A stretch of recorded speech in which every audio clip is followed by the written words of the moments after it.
दोस्तों आजकल स्मार्टफोन हर एक की ज़रूरत है और शायद हर वक्त की ज़रूरत भी है, इसीलिए इसे हर वक्त चार्ज रखना भी ज़रूरी हो गया है। हर वक्त चार्ज रखने के लिए कुछ लोग अपने साथ चार्जर लेकर घूमते हैं और कुछ लोग पावर बैंक का इस्तेमाल करते हैं, लेकिन इसके बावजूद भी आपका मोबाइल जल्दी और पूरा चार्ज नहीं होता है। तो इन चंद टिप्स को आजमा कर देखें, हो सकता है इनमें से कोई आपके काम आ जाए। तो चलते हैं आज की वीडियो की तरफ। अस्सलाम वालेकुम दोस्तों, मैं हूँ हुज़ैफा और आप देख रहे हैं मिर्ज़ा टीवी ऑनलाइन।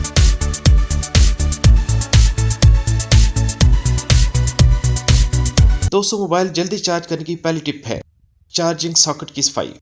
अक्सर औक़ात ऐसा होता है कि चार्जिंग के सॉकेट में कचरा जमा होता है, जिसकी वजह से चार्जर्स की काम करने की सलाहियत बहुत कम हो जाती है और आपका मोबाइल देर से चार्ज होता है। लिहाजा इसकी सफाई के लिए किसी तेज धार वाली चीज की बजाय कपड़े का इस्तेमाल करें ताकि मोबाइल का अंदरूनी हिस्सा खराब ना हो सके। नंबर 2, वायरलेस चार्जर के इस्तेमाल से ग्रेज करें। वायरलेस चार्जर यानी बगैर तार वाले चार्जर मार्केट में दस्तयाब हैं, जो आमतौर पर स्टैंड में होते हैं जिन पर मोबाइल रखकर चार्ज किया जाता है। ये चार्जर इतने अच्छे साबित नहीं होते क्योंकि इनसे निकलने वाली तवानाई गर्मी की सूरत हर तरफ निकल जाती है, जबकि तार वाले चार्जर में तवानाई बराह रास्त मोबाइल में दाखिल की जाती है, इसलिए वो जल्दी चार्ज हो जाते हैं। नंबर 3, मोबाइल को गर्म ना होने दें। Mobile phone thermal control system रखते हैं जो इनका दर्जा हरारत को कंट्रोल करने में मदद रखता है, लेकिन इसका एक नुकसान ये होता है कि अगर आपने फोन किसी गर्म जगह पर रखा है तो ये सिस्टम फोन का दर्जा हरारत काबू करने में मजीद मेहनत करेगा और इस तरह चार्ज जल्दी खत्म हो जाएगा, इसलिए फोन को बहुत ज्यादा गर्म जगह या धूप में ना रखें। नंबर 4 पर है एप्लीकेशन को बंद रखें। दोस्तों कोशिश करें हर ऐप को इस्तेमाल करने के बाद फौरी बंद करना अपनी आदत बना लें ताकि फोन देर तक चार्ज रहे।